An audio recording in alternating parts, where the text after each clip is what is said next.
وبركاته. إن الحمد لله نحمده ونستعينه ونستغفره ونعوذ بالله من شرور أنفسنا وسيئات أعمالنا.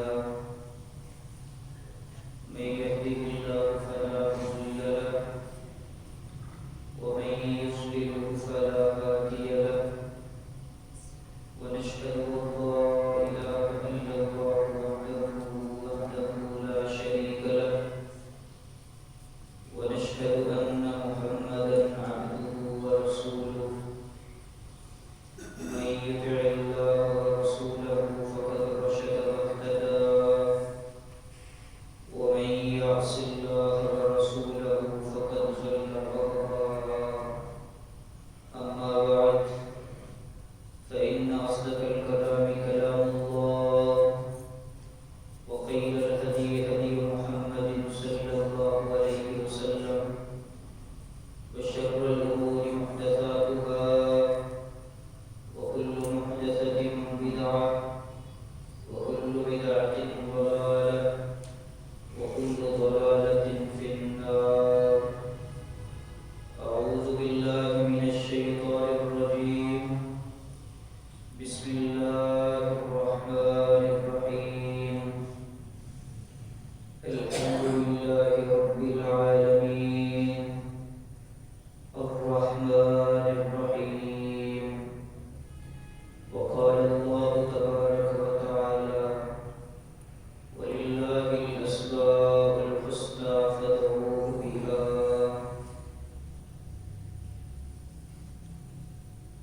اللہ رب العزت کے انتہائی پاکیزہ اور مبارک ناموں کا سلسلہ شروع ہے. گزشتہ جمعے میں ہم نے اللہ رب العزت کے نام کی برکت، تاثیر اور قوت آپ کے سامنے رکھی تھی. آج کے اس عظیم الشان خطبہ جمعہ المبارک میں اللہ رب العزت کے دو مبارک نام آپ کے سامنے رکھنے ہیں، اور وہ ہے الرحمن اور ایک الرحیم. سب سے پہلے یہ بات یاد رکھیں، یہ دونوں اللہ رب العزت کے نام ہیں اور یہ دونوں مبالغے کے صیغے ہیں. مبالغے کا معنی یہ ہے کہ ان دونوں کے معنی میں زیادتی پائی جاتی ہے، اور ان دونوں ناموں میں سے الرحمن اللہ کا وہ نام ہے جو کائنات میں کسی ہستی کے لیے اللہ نے استعمال نہیں فرمایا. کسی ایک ہستی کے لیے، وہ انبیاء کی جماعت ہو، وہ صحابہ کرام ہو، وہ تابعین ہو، اولیاء کرام کی عظیم جماعت ہو، کسی شخص کے لیے اللہ نے رحمان کا لفظ استعمال نہیں فرمایا، نہ استعمال فرمایا ہے، اور نہ ہی کسی شخص کے لیے جائز ہے کہ وہ اپنا نام الرحمن رکھے. اور ایک ہے الرحیم. یہ اللہ رب العزت کا وہ نام ہے جو اللہ نے اپنی ذات کے لیے بھی استعمال کیا ہے اور مخلوق میں کسی عظیم ہستی کے لیے بھی استعمال کیا جا سکتا ہے. جیسے اللہ رب العزت فرماتا ہے لَقَدْ جَاءَكُمْ رَسُولٌ مِّنْ أَنفُسِكُمْ عَزِيزٌ عَلَيْهِ مَا عَنِتُّمْ حَرِيصٌ عَلَيْكُمْ بِالْمُؤْمِنِينَ رَءُوفٌ رَحِيمٌ. میں نے آپ کے اندر وہ نبی بھیجا ہے، وہ رسول بھیجا ہے جو ہے بھی تم میں سے، اور وہ ایسا عظیم نبی ہے، پریشانی کسی کو آتی ہے تکلیف میں یہ نبی آ جاتا ہے. ایسا عظیم پیغمبر ہے جو ہر ایک کے لیے حریص ہے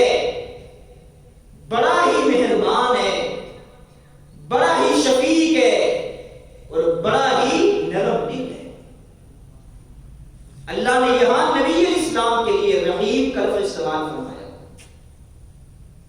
اور عموماً آپ کسی کے لیے بھی یہ کہہ سکتے ہیں ہوا رجل رحیم ہوا رجل کریم، وہ انسان تو بڑا ہی اچھا انسان ہے، بڑا درد دل رکھنے والا انسان ہے، بڑا رحم اور شفیق طبیعت کا مالک ہے. آپ کسی کے لیے کہہ سکتے ہیں. اور بعض محدثین کا ان دونوں الفاظ کے معنی کے اندر اختلاف ہے. معنی تو رحمت ہے کہ اللہ رب العزت رحمت کے لحاظ سے سب سے بلند ہے، رحمت کے لحاظ سے اللہ کی کوئی نظیر نہیں، لا نظیر لہ. دنیا کے اندر بڑے بڑے رحم والے لوگ ہیں، ماں بھی محبت کرتی ہے، ماں بھی بچے کے لیے بڑی رحیم ہوتی ہے، باپ بھی اپنا کلیجہ اس کو دینے کے لیے تیار ہوتا ہے، لیکن رحمت کے لحاظ سے لا نظیر لہ، میرے رب کا کوئی مثل نہیں ہے. اور رحیم کا معنی وہ بڑا ہی مہربان ہے. لیکن ان دونوں ناموں میں سے اگر مبالغہ زیادہ کسی نام کے اندر پایا جاتا ہے وہ الرحمن کے اندر پایا جاتا ہے. یہی وجہ ہے کہ محدثین کا کہنا ہے کہ الرحمن اللہ کی وہ صفت ہے، اللہ کا وہ نام ہے.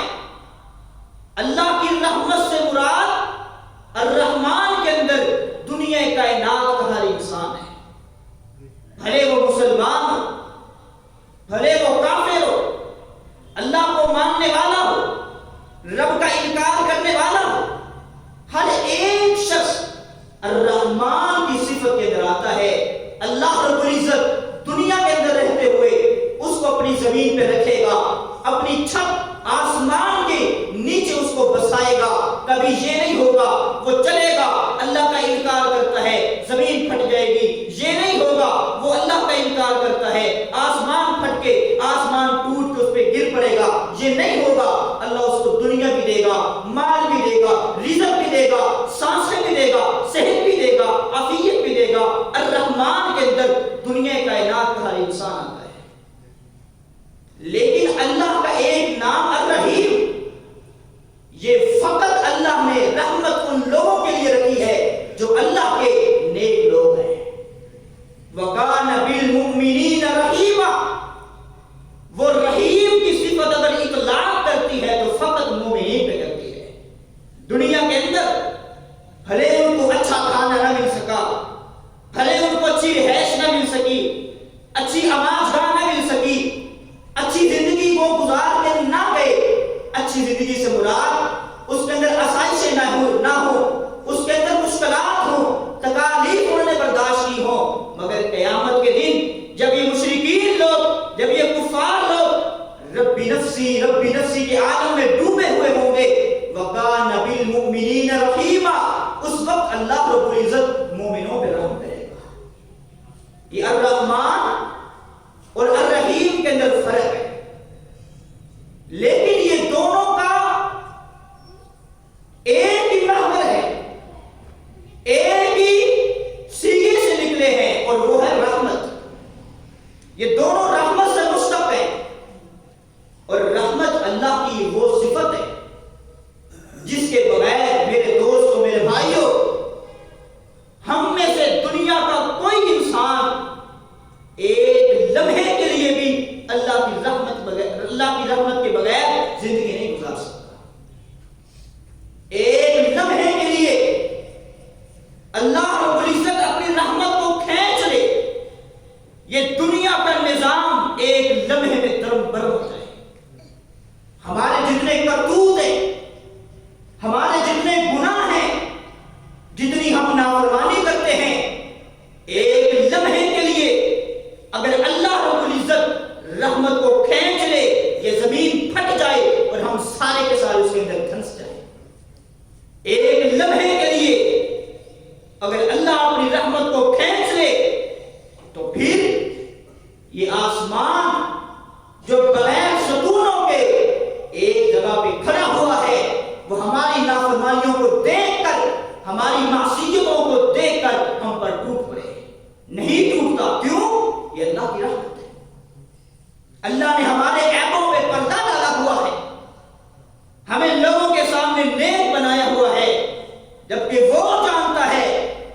تنہائی کے اندر جا کر کے کیا کیا جرم کرتے ہیں وہ جانتا ہے، لیکن یہ اس کی رحمت ہے، اس کی رحمت کے بغیر میں اور آپ اپنی زندگی کا ایک لمحہ بھی نہیں گزار سکتے۔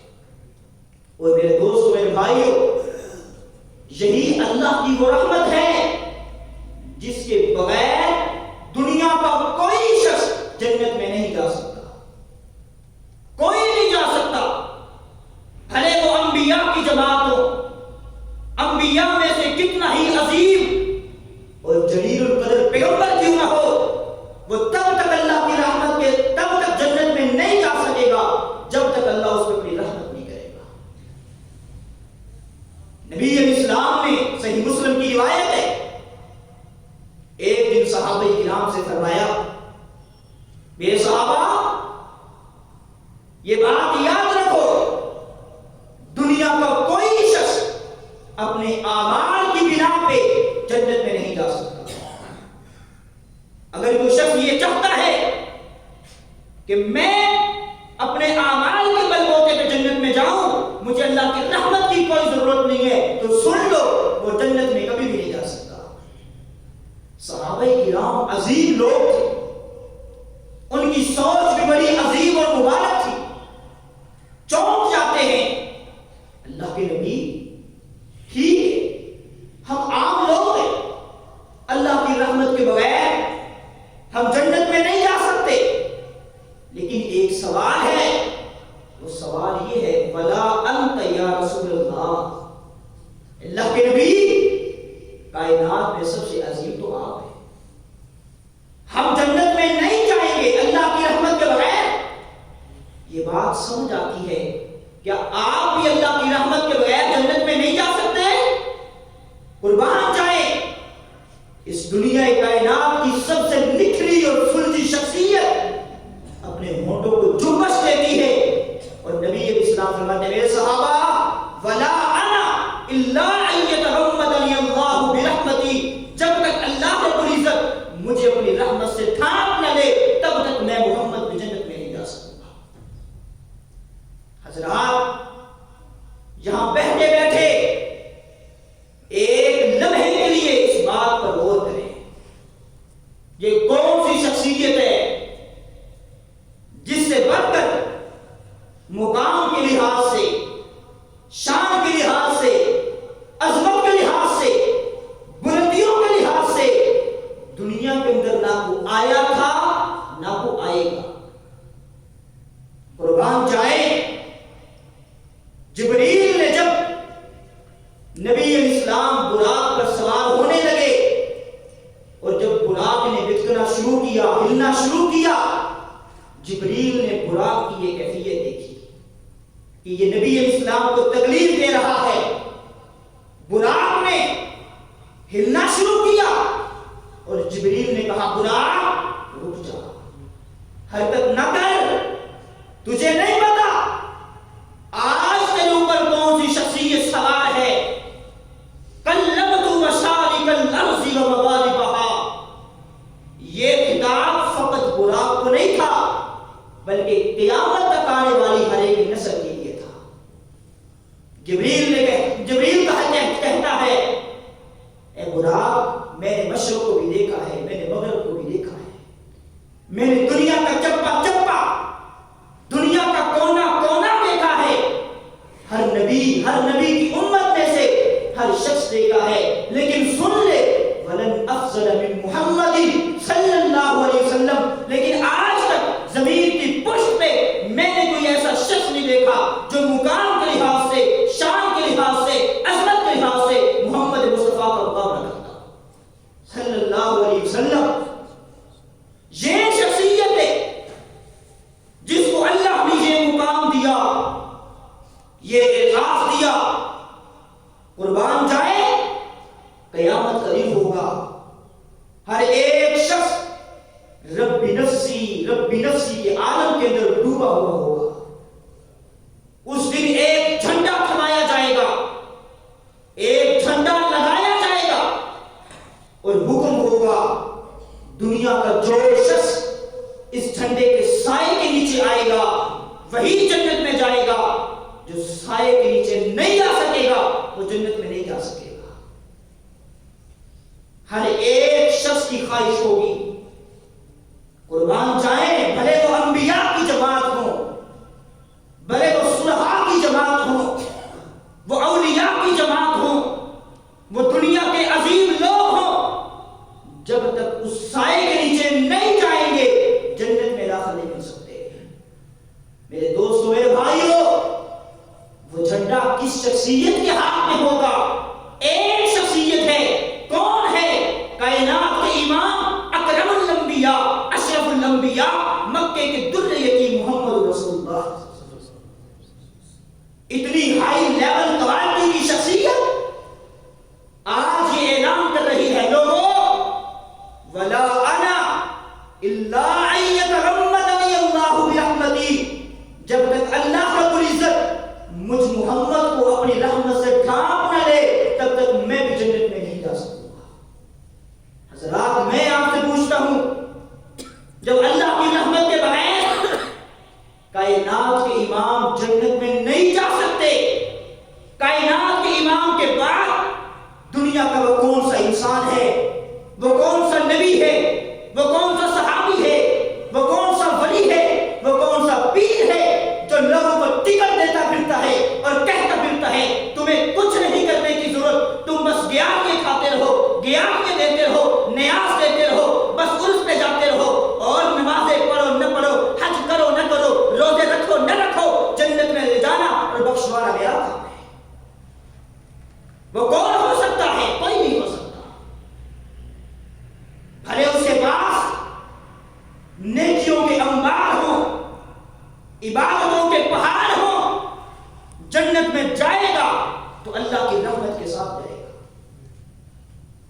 قربان جائے، مستدرک کے حاکم کی روایت ہے، نبی اسلام نے ایک شخص کا تذکرہ فرمایا جس شخص نے 500 سال اللہ کی عبادت کی تھی۔ کتنے سال؟ 500 سال۔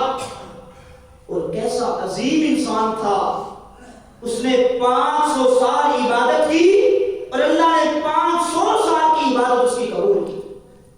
ورنہ بعض اوقات ایسا ہوتا ہے، انسان نماز پڑھتا ہے، اللہ نماز کو قبول نہیں کرتا، صدقہ دیتا ہے، اللہ قبول نہیں کرتا، حتیٰ کہ انسان اپنا مال لگا کے مال